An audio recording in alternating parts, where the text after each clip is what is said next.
Donc, comme vous le savez, à l'occasion du Gamou de Tivaouane, comme à l'image des autres rassemblements religieux à travers le pays, la police se déplace massivement. Pourquoi? Parce qu'effectivement, il y a un flux très important de pèlerins et autres dans la localité.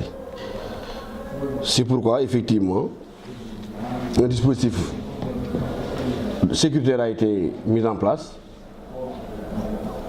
avec l'ensemble des services de police pour nous permettre justement de favoriser un bon pèlerinage, une fluidité et une sécurisation des personnes et des biens. Sous ce rapport, comparé à l'année dernière, nous avons eu quand même à augmenter le nombre d'éléments sur place.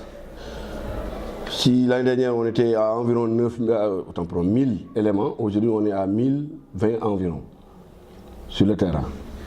Donc ils seront chargés de mettre en application les différents arrêtés préfectoraux relativement surtout à la lutte contre la pollution sonore dans l'emprise de l'esplanade des mosquées, de lutter contre la circulation des motos Jakarta et des calèches, mais également de lutter contre la délinquance tout court. Parce que comme vous le savez, tout le monde n'a pas le même objectif en venant à Tivaouane. Les uns sont venus pour un but purement culturel, mais d'autres pour un but inavoué. Et c'est justement par rapport à ces gens-là que nos dispositifs sécuritaires agissent pour contrecarrer les actions éventuelles. Donc c'est la délinquance souterraine, c'est la délinquance apparente. Donc nous avons des éléments aussi bien en tenue qu'en civil.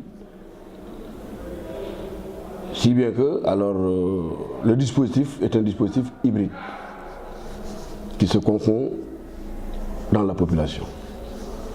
Par rapport maintenant aux opérations coup de poing. Donc cette année, on n'a pas eu ce qu'on a eu l'année dernière.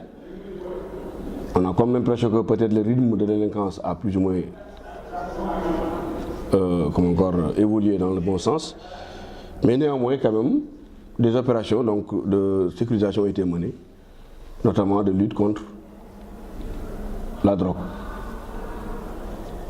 Avant le bourde, pendant le bourde et jusqu'en ce moment précis.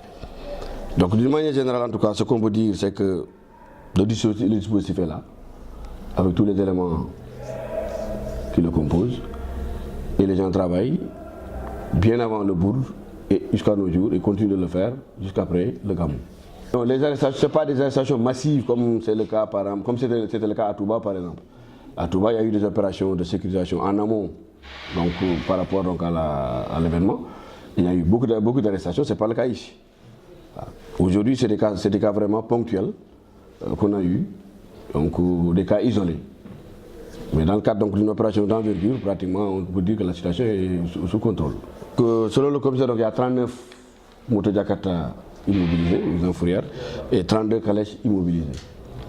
Comparé aux chiffres qu'on a eu à Touba, donc pratiquement ça c'est rien du tout. Bon, on a eu combien de détention de chanvre indien 5, détention usage de chanvre indien 5, détention et trafic de chanvre indien 2, vérification d'identité 18, vol 2, IPM 1, usage de produits cellulosiques 1. Donc toujours encore, je le répète, comparé donc à ce qui s'était passé à Touba, à la veille ou l'avant-veille, il y a vraiment une nette différence. À Touba, à l'avant-veille du Magal, on a eu véritablement d'importants cas d'interpellation et de saisie de drogue.